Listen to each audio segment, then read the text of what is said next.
I'm sensing that Egypt. I'm sensing those boys who won 3 in a row. That belief is there. Yes, it wasn't the most perfect performance, but I saw that Egypt, remnants of that Egypt, where that belief of these guys are just know how to win the game. They're there to win the game. I'm going to get to Ghana because I'm about to erupt on Ghana. So again, any Ghanaians who don't want to hear the truth, I'm begging you, stop listening now. If you're Ghanaian and you don't want to hear the truth, you only want to hear nice things, and you want to live in an ignorant world, I am begging you, stop listening now. You have been warned. Salah, I still think that the Guinea-Bissau goal against Cameroon is goal of the tournament, but this is a close one. This was a superb finish. This was a niche. This was a full-on niche. I mean, Salah left foot sweet strike that went to the top freaking corner of the world. I mean, I think it was in Razakin goal. He had a zero chance. He couldn't move. Nobody could move, not even Zeus. But Egypt, they had that control of the game, and I was seeing a bit of that team that I saw in that World Cup qualification. And obviously, Ghana came back into the game. They offered them some issues, but you always felt that Egypt had a control of the situation. That's the key thing. You always felt that Egypt were in control, and they were never really put under real threat. And when, look, El Hadari, that guy, why does he look like if he's about to cry every time he catches the ball? Because that man is old. That man is old. I'm looking, that guy might be 70 something. But El Hadari doing his Pharaoh thing, whenever a save was needed, he took the save, wasted time when he needed to. Because I think the key thing is that it would be a great swan song if El Hadari bows out with this cup, but it's going to be hard. But for Egypt, this is what they needed. And again, against the odds, because everyone thought Ghana would either draw. I thought it would be a draw, and Ghana would win the group. So upon everything, Egypt have ended up topping the group, and they will now play their North African brothers. Again, we'll talk about that afterwards. Ghana.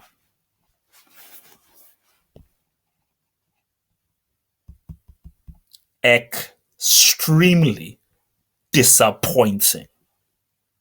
Do you want to win this trophy? No, seriously, do you want to win this trophy? It's unacceptable. Unacceptable football. Void of anything. And I'm from Grant, what are you doing? I mean, I'd sack Grant now. I mean, for Grant, mates, what are these boys doing on the training ground? For Jan, he's too old. Andre Ayew, he's limited. Jordan Ayew is trash. Has Atsu done anything in this tournament? Has he? And this is just not the team we saw in 2010. It's just not the team we saw in 2010. And it's like for Ghana, man, I'm sorry, man. There's a lack of biting. Look at what DR Congo are doing. Look at what Senegal are doing. Look at what Tunisia and Morocco are doing. These guys, they are serious about it. They say, no, these are teams who are serious about winning this trophy. Mate, Ghana, you're not serious. And Ghana, I'll preview it afterwards. Ghana, you're playing those Congolese. Mate, that's not a matchup you want, bruh. That's not a matchup you want, bruh. Believe that. So for Ghana, very disappointing, disgraceful to West Africa. Because again, I'm sorry. Since Nigeria are not in it, I want Ghana to win it because I've got a lot of Ghanaian friends, and I've got a lot of history with Ghanaian people through growing up in Nigeria. So of course I want Ghana to win it. But all because I want them to win it doesn't mean I can't be truthful and harsh. And sometimes it's called tough love. And I'm sorry, either you poke up your ideas, you play two strikers, you play like you want to win this tournament. There's better quality. My gosh, guys, you can't even shoot on targets. It's nonsense football. Very nonsensical football. There were a few good bits here and there, but in patches. Nonsense. Very disappointing. Look, man, Egypt, you know what? I don't know whether they'll win it. But look, I can't change my pick some because I think it's between Egypt and Morocco. But I'm going to keep it with Egypt. But I don't know what Morocco could do. But then again, I think they're both facing each other. But for Egypt, this was a much needed victory. And I think this was a statement to say, you know what? Yes, World Cup qualification is a priority, but we can still say something. This was a team performance, and I think the team really came out because they were insulted, rightfully so, after their opening game was the worst match of the tournament. Second game wasn't even that much better. So this was a response. This was a response to their haters saying, no, no, no, guys, relax. We have won this baby 7 times.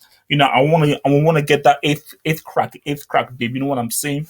So for Egypt, well done, good team performance, but they can get better, and there are definitely things to work on. I think they can definitely play in a better rhythm and be much more in sync. But it's an improvement upon those disappointing 2 games that they played from before. So for Egypt, well done, group winners.